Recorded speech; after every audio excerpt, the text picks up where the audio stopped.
Hello friends, welcome back to કિચકુક.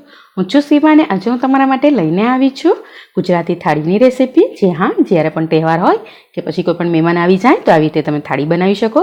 આજે બનાવશું ભાત, ખાટી મીઠી દાળ, ભરેલો ભીંડાનું શાક, બટેટાનું રસાવાળું શાક અને સ્વીટમાં આપણે બનાવશું ફ્રૂટ સલાડ અને ફરસાણમાં બનાવશું મરચાંના ભજીયા અને પતરીના ભજીયા, સાથે સાથે મસાલા પૂરી અને સલાડ, છાશ, પાપડ અને ટ્રાઇમ્સ. તો ચાલો સ્ટાર્ટ કરીએ આજની રેસીપી. એના માટે મેં અહીંયા દૂધ ગરમ કરવા મૂકી દીધું છે. 1 લીટર દૂધ લીધું છે. ફ્રૂટ સલાડ માટે દૂધ છે આ.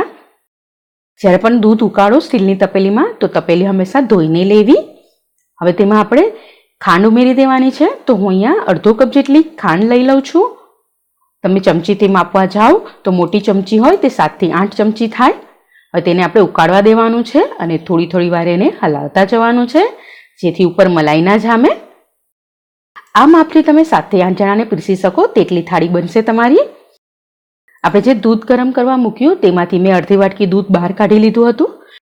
દૂધ હંમેશા ઠંડુ જ લેવું અને તેમાં આપણે 2.5 ચમચી જે કસ્ટર્ડ પાવડર આવે તે લીધો છે. આ વેનીલા ફ્લેવરનો કસ્ટર્ડ પાવડર આવે તે લીધો છે મેં અને તેને આપણે આવી રીતે સરસ મિક્સ કરી દેવાનું છે.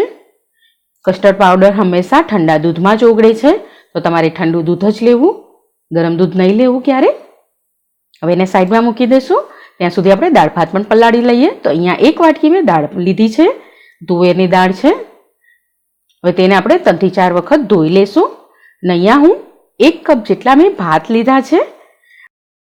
મેજરમેન્ટનો કપ આવે તો 1 કપ લીધા છે અને વાટકીથી માપવા જાવ તો 1 મોટી વાટકી જેટલા ભાત લીધા છે. આને પણ આપણે 3 થી 4 વખત ધોઈ લેશું. હવે અમે ભાત ધોઈ લીધા છે તો હવે એમાં આવી રીતના કોઈ પણ કાટલો કે સ્ટેન્ડ મૂકી દેવાનું જેથી આપણે સાથે બટેટા પણ બાફવા મૂકી શકીએ. અને આવી રીતે દાળ સાઈડમાં કરી દેવાની અને પછી તેમાં પાણી ઉમેરી દેવાનું. તમારું કુકર હોય એ પ્રમાણે પાણી ઉમેરવું. આ 5 લીટરનું કુકર છે તો મેં 3 ગ્લાસ એટલે કે 800 થી 900 ml જેટલું પાણી ઉમેરી દીધું છે આમાં. અને હવે તેમાં આપણે એક વાટકો ઉમેરી દેવાનો છે. વાટકામાં આપણે બટેટા ઉમેરી દેવાના છે. આપણે મોટા મોટા 3 બટેટા મેં લીધા છે જેના આપણે રસાવાળું શાક બનાવવાનું છે. તો કુકરને બંધ કરીને આપણે 15 થી 20 મિનિટ પલાળવા દઈશું દાળને. હવે આ મેં કપથી ભાત લીધા હતા તો આ કપથી જ હું માપીને 3 કપ જેટલું પાણી લઉં છું અને તેને પણ આપણે પલાળવા દઈશું 15 થી 20 મિનિટ. તમારા ભાત હોય એ પ્રમાણે પાણી લેવું. હવે આપણે અડધો ગ્લાસ જેટલું ગરમ પાણી કરવા મૂકી દીધું છે અને તેમાં અડધો કપ જેટલા સિંગદાણા ઉમેરી દીધા છે. આપણે સિંગદાણાને પલાળવાના છે. દાળ ભાત સાથે મૂકો તો એ જલ્દી એટલા બફાય નહીં એટલે આને 5 મિનિટ ઉકાળવાનું છે. દૂધ પણ ઉકળી ગયું છે. આટલું દૂધ ઉકળી જાય એટલે ગેસ થોડોક ધીમો કરી દેવો અને આપણે જે કસ્ટર્ડ પાવડર પલાળ્યો હતો તેને એક વખત સરખી રીતે હલાવી લેવું કેમ કે કસ્ટર્ડ હંમેશા નીચે બેસી જ જાય એટલે. એક હાથે કસ્ટર્ડ પાવડર નાખતું જવું અને એક હાથે હલાવતું જવું નહીંતર આવી રીતે ગઠ્ઠા પડી જાય. અને ગેસ હંમેશા ધીમો જ રાખવો. થોડુંક પહેલાં નાખી લેવું અને હલાવી લેવું. એકસાથે ક્યારેય બધું નહીં નાખી દેવું. હજી થોડુંક જરૂર છે તો હું બધું છે એટલું ઉમેરી દઉં છું.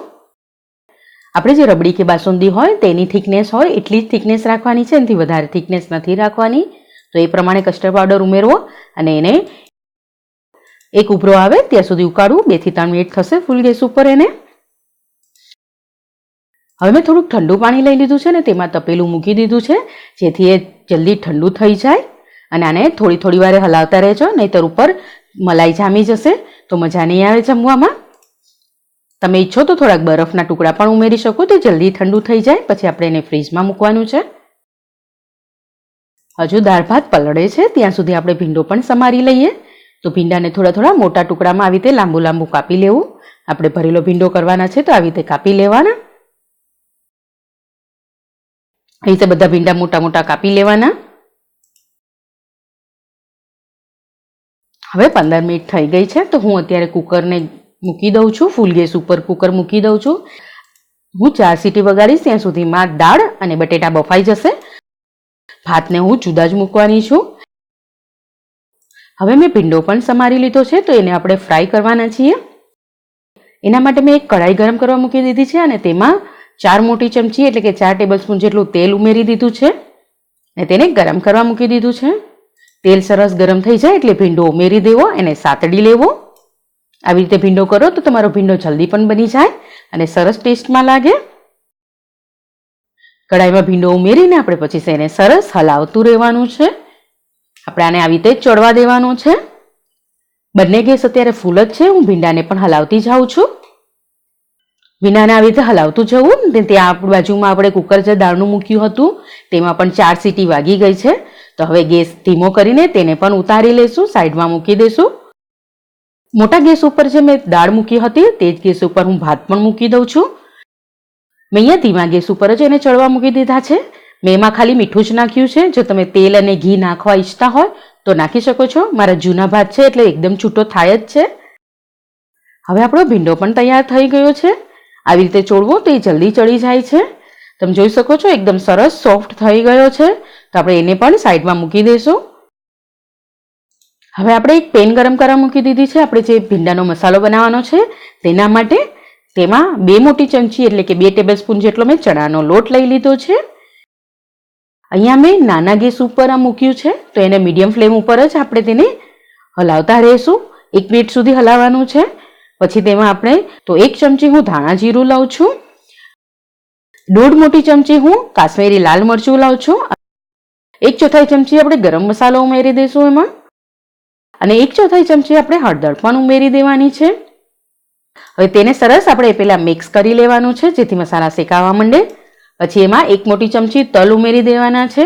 જો તમારે તલ ક્રશ કરીને લેવા હોય તો ક્રશ પણ કરી શકો છો. અને સાથે 3 મોટી ચમચી આપણે સિંગદાણાના પાવડર લઈ લેવાનો છે. આ અધકચરો ભૂક્કો કરીને મેં લઈ લીધો છે. તેનો ટેસ્ટ ખૂબ જ સરસ આવશે, તો આવી રીતે જ બનાવજો. હવે આને પણ 1 મિનિટ સુધી આપણે રોસ્ટ કરી લેવાનું છે. પછી પેનમાં જ ઠંડુ થવા મૂકી દેવાનું છે. ફ્રૂટ સમારી લઈએ તો મેં 3 કેળા લીધા છે, 4 ચીકુ અને અડધું સફરજન લીધું છે. તમારે જો ઓછું કરવું હોય તો ઓછું પણ ફ્રૂટ કરી શકો છો.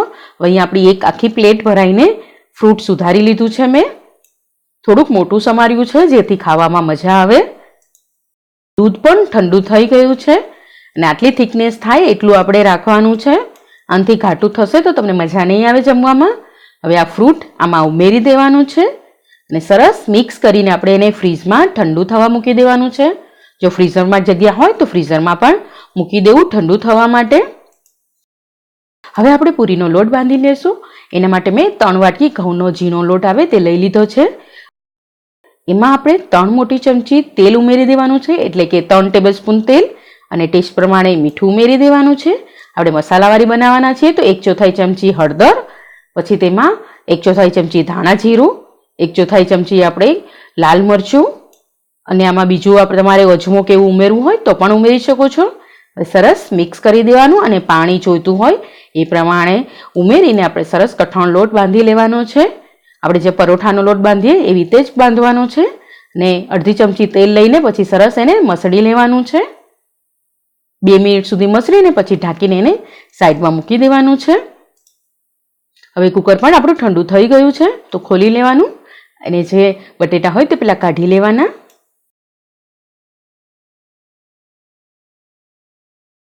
દાળમાં આપણે 1 મોટું ટમેટું ઝીણું સમારીને ઉમેરી દેવાનું છે. મેં અહીંયા 1 ટમેટું લીધું છે. તમારે દાળ બાફવી હોય ત્યારે પણ ઉમેરી શકો છો. હવે આપણે એને ઝેરી લેવાની છે અને જોઈએ એટલું પાણી ઉમેરી દેવાનું. હવે દાળમાં આપણે 1/4 ચમચી કાશ્મીરી લાલ મરચું, 1/4 ચમચી ધાણા જીરું, પછી તેમાં આપણે હળદર ઉમેરી દેવાની, 1/4 ચમચી હળદર, 1 પિંચ જેટલી હિંગ ઉમેરી દેવાની, અને ટેસ્ટ પ્રમાણે મીઠું પણ ઉમેરી દેવાનું, અને ગેસ ઉપર એને ઉકાળવા મૂકી દેવાનું. અત્યારે મેં ગેસ ફૂલ જ રાખ્યો છે. ભીંડાનો પણ વઘાર કરી લઈએ. તો ભીંડો મેં તેલમાંથી નીતારીને કાઢી લીધો હતો. તો આટલું તેલ વધ્યું છે મારું, 2 મોટી ચમચી એટલે કે 2 ટેબલસ્પૂન જેટલું તેલ વધ્યું છે. તો તેમાં જ આપણે વઘાર કરી લઈશું. ગરમ થઈ ગયું છે તો એમાં 1/4 ચમચી રાઈ, 1/4 ચમચી જીરું, 2 ચપટી જેટલી હિંગ, અને જો લીમડો ભાવતો હોય તો લીમડો ઉમેરી શકાય, નહીં તો પછી સેજ હલાવીને 1 મોટી ચમચી આપણે લસણ અને મરચાંની પેસ્ટ લઈ લેવાની. 5 થી 6 કડી લસણ ને મરચાં હારે ખાંડી લેવાની. અડધી મિનિટ તેને સોતે કરી લેવાની અને પછી ભીંડો ઉમેરી દેવાનો. ગમે ત્યારે તમે વઘાર કરો ત્યારે ગેસની ફ્લેમ ધીમી જ રાખવી. હવે ભીંડાને આપણે સરસ હલાવી લેવાનું. હવે આપણે મસાલામાં મીઠું નહોતું નાખ્યું તો મસાલાનું મીઠું આપણે અત્યારે ઉમેરી દઈએ અને એને મિક્સ કરી દઈએ. મિક્સ કરી લીધા પછી અડધો લીંબુનો રસ ઉમેરી દેવાનો છે. જો ખટાશ ભાવતી હોય તો ઉમેરવી. જે મસાલો આપણે શેકીને રાખ્યો હતો તે ઉમેરી દઈશું આમાં. હવે એમાં 1 ચમચી ખાંડ પણ ઉમેરી દેવાની છે. નાની ચમચી ખાંડ મેં લીધી છે. પછી એને સરસ મિક્સ કરીને આપણે 2 મિનિટ સુધી ચડવા દેવાનું છે ધીમા ગેસ ઉપર. દાળ ઉકળી ગઈ છે તો આપણે એને વઘાર કરીશું. આપણે જે વઘાર્યું હોય તેમાં 2 મોટી ચમચી તેલ ગરમ કરવા મૂકી દીધું છે અને ગરમ થઈ જાય તેલ એટલે 1/4 ચમચી રાઈ, 1/4 ચમચી આપણે જીરું ઉમેરી દેવાનું છે અને 2 પિંચ જેટલું હિંગ ઉમેરી દેવાની છે. 2 લાલ સૂકા મરચાં અને 2 તમાલપત્ર, 3 થી 4 લવિંગ અને 1 તજનો ટુકડો ઉમેરી દેવાનો છે. જો તમારી પાસે લીમડો અવેલેબલ હોય તો તમે લીમડો પણ ઉમેરી શકો છો. અને 1 પિંચ લાલ મરચું અને 1 પિંચ ગરમ મસાલો લઈને પછી આપણે જે દાળ હતી તેમાં ઉમેરી દેવાનું. હવે દાળનો વઘાર થઈ ગયો છે તો આપણે તેમાં લીંબુ અને ગોળ ઉમેરી દઈએ. તો અહીંયા 2 લીંબુનો રસ મેં ઉમેરી દીધો છે. 2 લીંબુનો રસ ઉમેરીને પછી 2 મોટી ચમચી આપણે ગોળ ઉમેરી દેવાનો. આદુ ખમણીને ઉમેરી દેવાનું તેમાં અને સાથે આપણે જે સિંગદાણા બાફીને રાખ્યા હતા તે પણ ઉમેરી દેવાના અને ધાણા ભાજી પણ થોડાક ઉમેરી દેવાના. તો તૈયાર થઈ ગઈ છે આપણી દાળ. 2 મિનિટ સુધી ઉકાળશું એટલે લીંબુ અને ગોળનો રસ સરસ ભળી જશે અંદર. ભીંડાવાળી જ કઢાઈ મેં ધોઈને સાફ કરીને પાછી લઈ લીધી છે. હવે તેમાં આપણે 4 મોટી ચમચી એટલે કે 4 ટેબલસ્પૂન તેલ ગરમ કરવા મૂકી દેવાનું છે. બટેટાનું રસાવાળું શાક બનાવવાના છીએ. તેને ધીમા ગેસ ઉપર આપણે ગરમ કરવા મૂકી દઈએ ત્યાં સુધી બટેટા પણ કાપી લઈએ. બટેટા સરસ બફાઈ ગયા છે તો હવે મેં એની છાલ ઉતારી લીધી છે અને થોડા થોડા મોટા કટકામાં કાપી લઉં છું. તો આટલું હું બટેટું રાખી દઈશ અને બાકીના બધાના કટકા કરી લઈશ. હવે આપણે મસાલાવાળું પાણી બનાવવાના છીએ. તો 1 ગ્લાસ જેટલું પાણી લીધું છે. તેમાં મીઠું, 1.5 ચમચી કાશ્મીરી લાલ મરચું, 1 મોટી ચમચી ધાણા જીરું, પછી તેમાં 1/4 ચમચી ગરમ મસાલો અને 1/4 ચમચી હળદર ઉમેરી દેવાની અને પછી સરસ મિક્સ કરી દેવાનું. જો તમારી પાસે લીમડો હોય અત્યારે તો ઉમેરી દેવો. મને લીમડો મળ્યો નહોતો એટલે મેં નાખ્યો નથી. તેલ સરસ ગરમ થઈ ગયું છે તો આપણે 1/4 ચમચી રાઈ ઉમેરી દેવાની અને 1/4 ચમચી જેટલું જીરું ઉમેરી દેવાનું. જીરું વધારે ઉમેરવું હોય તો પણ ચાલે. પછી 1/4 ચમચી હિંગ ઉમેરી દેવાની અને 2 સૂકા લાલ મરચાં ઉમેરી દેવાના. પછી 1 હાથેથી ઢાંકીને 1 હાથેથી પાણી મસાલાવાળું હોય તે ઉમેરી દેવાનું અને ફૂલ ગેસ ઉપર તેને ઉકળવા મૂકી દેવાનું. સરસ પાણી ઉકળવા માંડે એટલે આપણે તેમાં બટેટા જે બાફ્યા હતા તે ઉમેરી દેવાના અને જે એક બટેટું આપણે બાકી રાખી દીધું હતું તેને ખમણીને કે મેશ કરીને આવી રીતે ઉમેરી દેવું જેથી આપણો રસો ઘાટો થઈ જાય ને સરસ ટેસ્ટમાં લાગે. હવે આને સરસ મિક્સ કરીને આપણે 10 મિનિટ સુધી ધીમા ગેસ ઉપર ઉકાળવાનું છે. જી હા, અને ઢાંકીને આપણે 10 મિનિટ સુધી ઉકાળવાનું છે. તો સરસ હલાવીને પછી એને હું ઢાંકી દઉં છું અને ઉકાળવા મૂકી દઉં છું. હવે આપણે મરચાના ભજીયાનું ખીરું બનાવવાનું છે. તો તેના માટે મેં અહીંયા 1 કપ જેટલો ચણાનો લોટ લઈ લીધો છે કે બેસન લઈ લેવો. પછી ટેસ્ટ પ્રમાણે મીઠું ઉમેરી દેવું અને સરસ એનો ઘાટી પેસ્ટ બનાવી લેવી. અને અહીંયા આપણે પતરીના ભજીયા માટેનું પણ ખીરું બનાવી લઈએ. તો 2 ચમચી રવો અને 6 ચમચી બેસન એવી રીતે લઈ લેવો માપ. એમાં પણ પાણી નાખીને આપણે એની પેસ્ટ બનાવી લેવાની છે. એમાં મીઠું નાખીને આપણે મિક્સ કરી લેવાનું. આની પેસ્ટ મીડિયમ રાખવી, બહુ પતલી પણ નહીં ને બહુ ઘાટી પણ નહીં. ભજીયાનું ખીરું ઘાટું હોય. મરચાના ભજીયાનું ખીરું ઘાટું રાખવું અને આનું ખીરું થોડુંક મીડિયમ રાખવું. હવે મરચાં ભરવા માટે આપણે અહીંયા ચવાણું લઈ લેવાનું છે. કોઈ પણ ચેવડું કે ચવાણું જે તમે ખાતા હોય તે લઈ લેવું. 1 વાટકી 1. આનાથી આપણે 6 મરચાં ભરી શકશું. તો આને આપણે મિક્સરમાં પાવડર કરી નાખવાનો છે. મેં પાવડર કરી નાખ્યો છે. હવે આપણે આવી રીતે મોરા મરચાં જે આવે ધોઈને પછી લૂછીને લઈ લેવાના અને પછી તેમાં આવી રીતે વચ્ચે એક કાપું પાડીને જો બી વધારાના હોય તો કાઢીને પછી તેમાં આપ જે મસાલો બનાવ્યો તે ભરી દેવાનો. થોડોક દબાવીને ભરી દેજો. અને એક મોટું બટેટું લઈને તેને પછી આપણે ખમણી લેવાનું છે. પતરી પડી ગઈ છે આપણે બટાટાની. ને અહીંયા આપણું ખીરું પણ તૈયાર છે અને ગેસ ઉપર જે મેં તેલ ગરમ કરવા મૂક્યું હતું તે પણ ગરમ થઈ ગયું છે. તો આપણે હવે ભજીયા પાડી લેવાના છીએ. બંનેમાં મેં 2 પિંચ જેટલો સોડા ઉમેરી દીધો છે અને તેમાં આપણે ઉપરથી આવી રીતે લીંબુ ઉમેરો તો સોડા સરસ એક્ટિવેટ થઈ જાય. એને હવે બંનેને સરસ મિક્સ કરી દેવાનું છે. મિક્સ કરી લીધા પછી આપણે ભજીયા પાડી લેવાના. પહેલાં હું મરચાંના ભજીયા પાડી લઉં છું.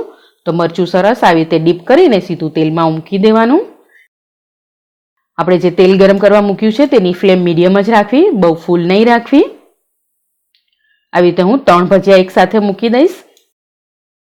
હવે આપણે પતરીને આવી રીતે પછી તેને તળી લેવા. હવે આપણે પતરીના પણ ભજીયા બનાવી લઈશું.